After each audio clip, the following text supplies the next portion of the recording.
Yeah, so thank you very much, Dr. Josh. That was very informative. So, so you shared all the information about how to access you. So that's great. So everybody knows how to get in touch with you, and then also, okay, all right. So what I want to do is go over how people will actually do this Q&A and can ask questions. Real Great. quick.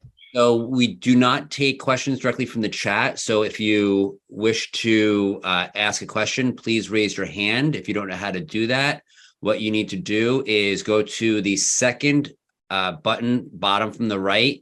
You'll see a reactions button, and you'll click on that, and then you'll click raise hand from there. We will try to get some audience questions in. We have some of our own questions as well. And when I do pick on you, I will call your name, please, and I will unmute you. Please state where you're from and ask your question, and please keep it brief and on topic. So with that said, I will go ahead and take an audience question, and that is going to come from Amy. Amy, please state where you're from and ask your question. Hi, I'm from New York City. Thank you for the wonderful presentation. I'd like to have your thoughts on the supplement True Niagen. Yeah, Amy, thanks for that question. I've heard of it. Let me just pull it up, just because I think it's Niagen. Yes, it's Niagen is how the brand is spelled, and True is TRU. And also, another speaker had mentioned something about NMN no longer being available over the counter. I don't know if you've heard anything about that. Yeah, so let's go over. Those are both great questions. Let's start with your first question about specifically the brand Niagen. I don't know anything good or bad about it. I've heard of them before. But to be clear, Niagen is vitamin B3. And you may think, or it may be, if you look, NMN or NAD is related to vitamin B3. It is not the same thing. So I am not opposed to you taking Niagen or vitamin B3. But in addition to that, I would suggest you take NMN. And to answer the second part, NMN is currently, the FDA has said that NMN is not allowed to be sold because Dr. David Sinclair, the famous Harvard professor who I think single-handedly has helped drive this field, he supported a pharmaceutical company that put in an FDA request for a pharmaceutical version of NMN, which I'm not opposed to his company selling NMN and us being able to buy it. The problem or the issue is NMN is not available through his company yet. And what the FDA is saying is, well, we might take all these NMN supplements off the market. NMN, what is NMN? NMN is not the same thing as vitamin B3, but it's related to vitamin B3. It is found in lots of different foods, lots of different plants. And for that reason, I recommend, if you like NMN, stock up with it, because there might be a time period when it's not available in this country, which is ludicrous because it's a natural product. It's found in plants. So we could get into it, but I'm not opposed to Niagen. But when I say NMN, find a version of NMN. The one I take is from England called Do Not Age, but there are lots of different companies where you can still get NMN in this country. Amazon took it off the market. Walgreens took it off the market. I will tell you, and I mentioned it earlier, if you had purchased NMN in the past from a random company on Amazon, 2/3 had actually no NMN when you tested it. So wherever you get your NMN, make sure it's third-party tested. Because guess what? If there's no NMN in what you buy, even if it's on the label, it's not going to do anything for you. Did that answer your questions, Amy? Yes, it did. Thank you very much. Sure. And thank you for that. So just a quick follow-up on that. You mentioned that NMN is found in food and plants. What natural sources can we get it from? there are many. The problem is concentration. Just like, the grapefruit essential oil. I mean, you'd have to eat a lot of grapefruit peels. I don't have it memorized, but some of the plants that have NMN are avocados, broccoli, cabbage, edamame, and cucumbers. Not that those are the only five, but the thing is, you would have to eat a lot of avocados, broccoli, cabbage, edamame, and cucumbers to get enough NMN to have the type of anti-aging longevity effects I'm talking about. I recommend getting a gram, 1,000 milligrams a day of the NMN. But in order to get that much, that would be a lot of avocados. And I don't think eating all that fat from avocados would necessarily be good. So, and I know this is different than many of the speakers you're going to hear who are just eat whole plants. What I'm trying to say here is whole plants is good. It's not enough. You need to supplement with things like vitamin D, vitamin B12, and things like nitric oxide and NMN. So a question for you. So what you touched on some various tests throughout your presentation. What are the most important health tests that you recommend that we get? Okay, so I talked in general about the whole concept of measuring your biologic age. And you can, if you're interested in what is my biologic age, I mean, I did telomere testing like 10 years ago. At the time, there's only one lab in Spain that would do it. You can now get telomere testing, measuring the length of telomeres. The longer it is associated with longer age. I think a lot of mainstream labs in this country will do that. But my point is, things have exploded from 10 years ago. You can go with a company like Inside Tracker, where you can do blood tests. There are swabs. You can swab your mouth.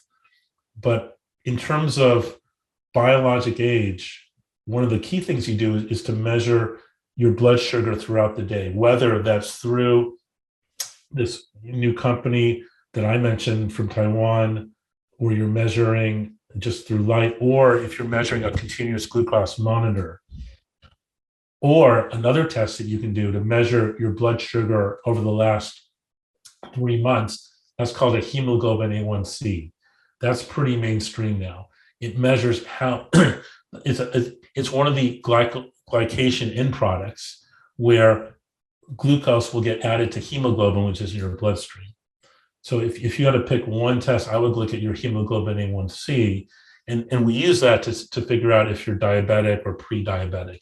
But that won't tell you day to day, see, this is the confusing thing. Is like, for example, if I eat, 5 bananas, my blood sugar may not, go up quickly. But Michael, if you eat 5 bananas, your blood sugar may spike.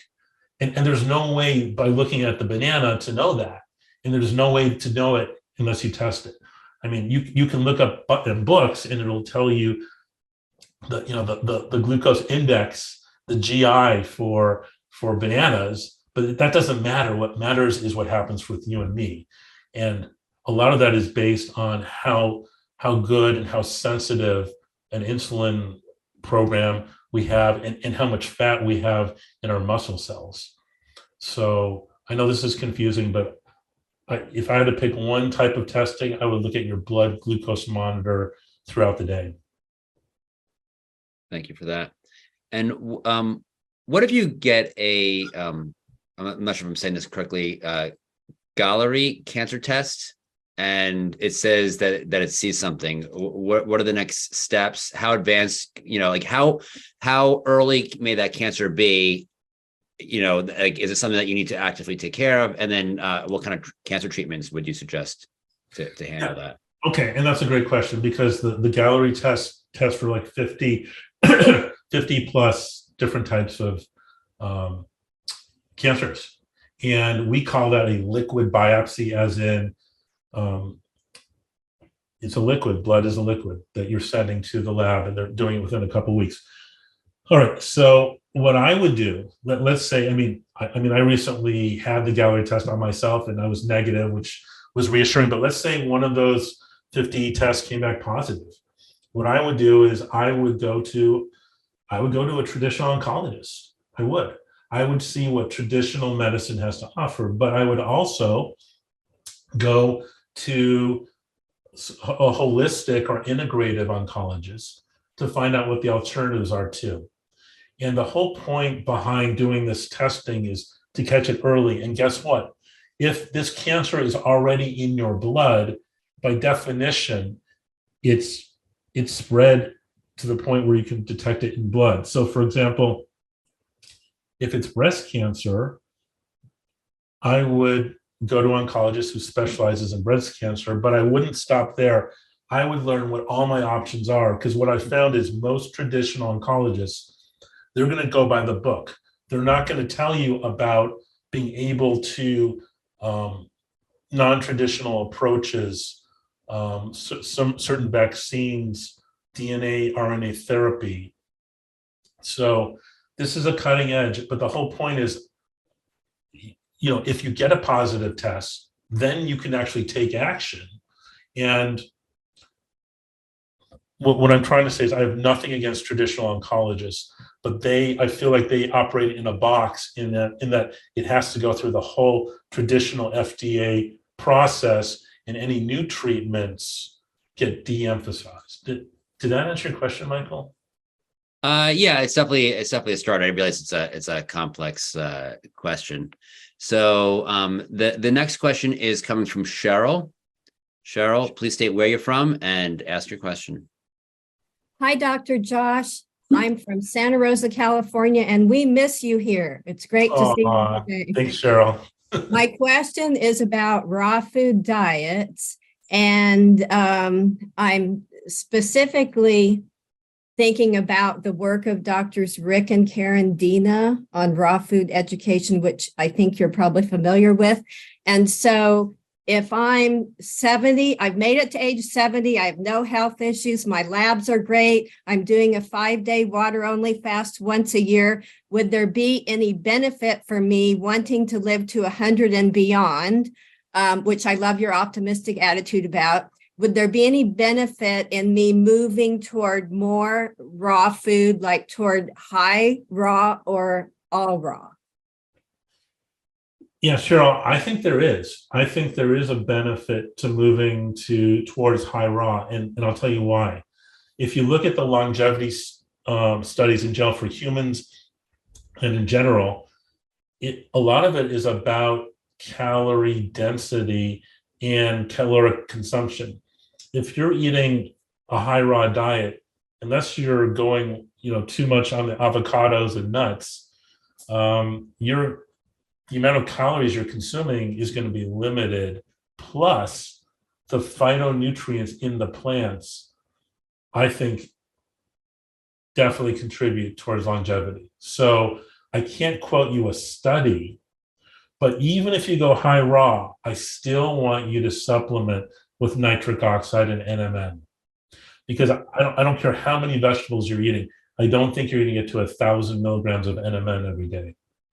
So, but yes, for a lot of reasons, I like the raw diet. And when I was 100% raw, when I was at Hippocrates for a year, I felt great, and my aging, reversed. So, and I saw that in a lot of other people. So yes, I'm a big fan of high raw, and give it a try. Thank you. That's very helpful. Cool. Great. And just real quickly, when you say that you're aging reverse, what kinds of things did you see when you went on that raw diet for a year? Yeah, so my blood pressure got better. I had high blood pressure, it went away. I lost 50 pounds. What else? My stress level went back. My hair and nails grew faster. I mean, my depression went away. I mean, it was transformative. And it wasn't just me, though. I saw it in a lot of other people. Great. And how much exercise, you touched on this in your presentation, but I don't know that you really went over how much exercise do we need to do each week, and what types of exercise do you recommend? Yeah, I basically talked about 3 different types of exercise. One of them is you want to grow muscle. And one of the reasons you want to grow muscle is because if you look at what causes people to die, I mean, one of the common problems I saw leading to death in the elderly when I worked in emergency rooms was hip fractures. And why do people fracture their hip? They fall. And if they fall and they don't have enough muscle support around their muscle, and if they have thin bones, they break them. So one key is you want to build muscle. The other key is you want to work on aerobic exercise to train your heart. And then the third one is you want to work on balance. Because obviously, like if your balance is good, you're probably not going to fall and fracture your hip. So what I'm doing when I'm advising people, you know, whether they're young or old, is I'm thinking, okay, eventually they're going to, you know, hopefully get to 80, 90, 100 years old. I want to make sure that they don't get killed by a hip fracture, because mortality associated with a hip fracture is about 50% after a year for the elderly. So yeah, does that answer that, Michael? Yeah. Well, and how often do you do it? How often is, because this is a general audience, everyone here is different. I mean, I'm sure there's some people watching this who are ultra athletes, and you may be doing enough, but there are also going to be some people watching this who are not doing any exercise. And the key is to start slow to the point where you're sweating, but ideally you want to be working out, I would say 3 hours a week. You know, the studies show that there is a benefit to exercise up to 3.5 hours a week. Beyond that, there's no clear-cut advantage, but the biggest improvements are going from no exercise to 30 minutes a week to an hour. So more is better. The exciting thing that I've seen, with NMN is within a week or two, my energy level and that of my patients goes up, so that, you know, even though I may have worked out this morning, I also want to work out tonight. Yeah. And I guess the other question is, can you overdo it? Yeah, you definitely can overdo it. I don't think we're designed to run 3 hours every day, even though there's some people who do that. But the key is, if you're not exercising, get started. And I think it's okay to take a day off, but you want to be doing some physical activity almost every day. Great, thank you. Our next question is coming from David. David, please state where you're from and ask your question. Yes, my name is David. I'm from the Washington, D.C. area.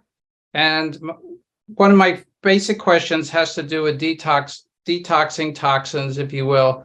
There's a lot out there and a lot of recommendations. That includes castor oil packs, infrared saunas, coffee enemas, colon hydrotherapy, zeolite, bentonite clay, chlorella, fulvic, and humic acid as binders. I wanted to get your thoughts on what do you think are the best way to detox toxins. I know it's different for many people, depending on what their toxins are, whether it's heavy metals or other toxins.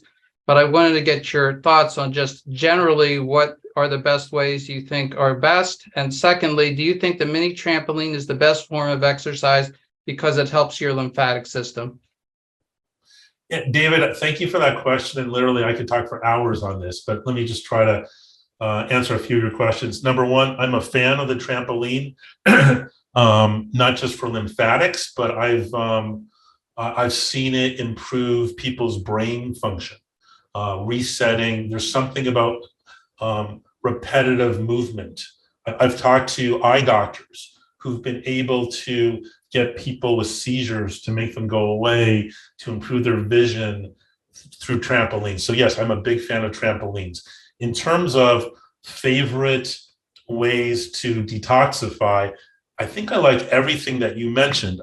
I would caution you, if you're doing coffee enemas, that the coffee you use should not be roasted, because roasting coffee will produce acrylamides, and then you'd be introducing toxins. But all the other detoxification strategies you mentioned, I like. My favorite, in general terms, and it may be, most of the people watching this may already know this, is by eating plants. The fiber in the plants will help flush out a lot of these toxins. One key point that I didn't do a good job during my presentation is many of the toxins that we're dealing with are man-made, and they're fatty toxins, like these PCBs, and they have half-lives in our body of 10, 20, 30 years.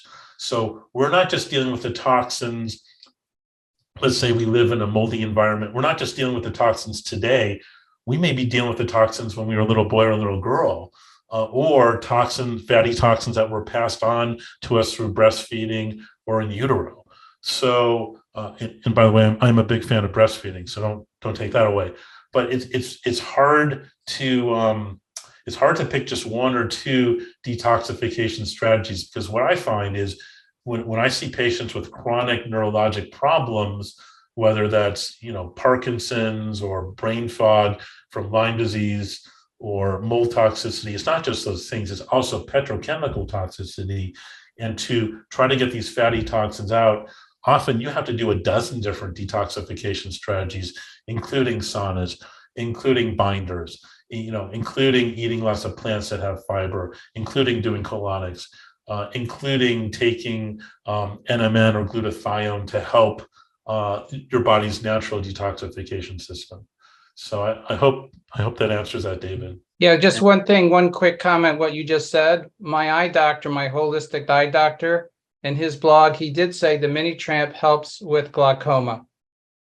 Yeah, I believe that. And as you know, glaucoma is an increased pressure in the back of the eye. So I can definitely see how it could help. But my point is the trampoline, just the whole balance thing, I've seen incredible effects in our brain system, rebalancing our whole brain system. So talking about toxins, do toxins get stored in our fat, or where do they get stored? And if they do get stored in our fat, do they come out as we lose fat, as we lose weight? 100%, yes. So there are basically two types of toxins. There are fatty toxins and non-fatty or water-soluble toxins. It's much easier for the body to get rid of the water-soluble toxins. So what are some examples of some water-soluble toxins?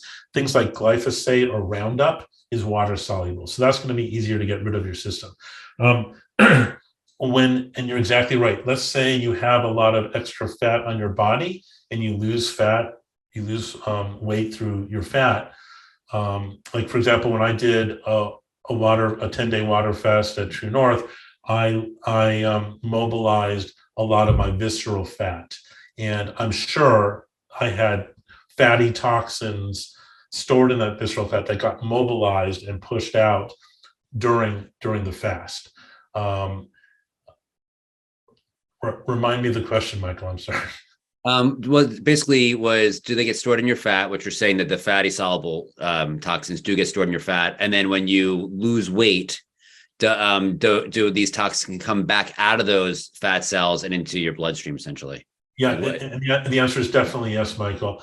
And for those reasons, when you're losing weight, I'm all for people losing, if they have excess, fat, I'm all for them releasing that. The other important concept is toxins can get stored in what's called biofilm or biologic film.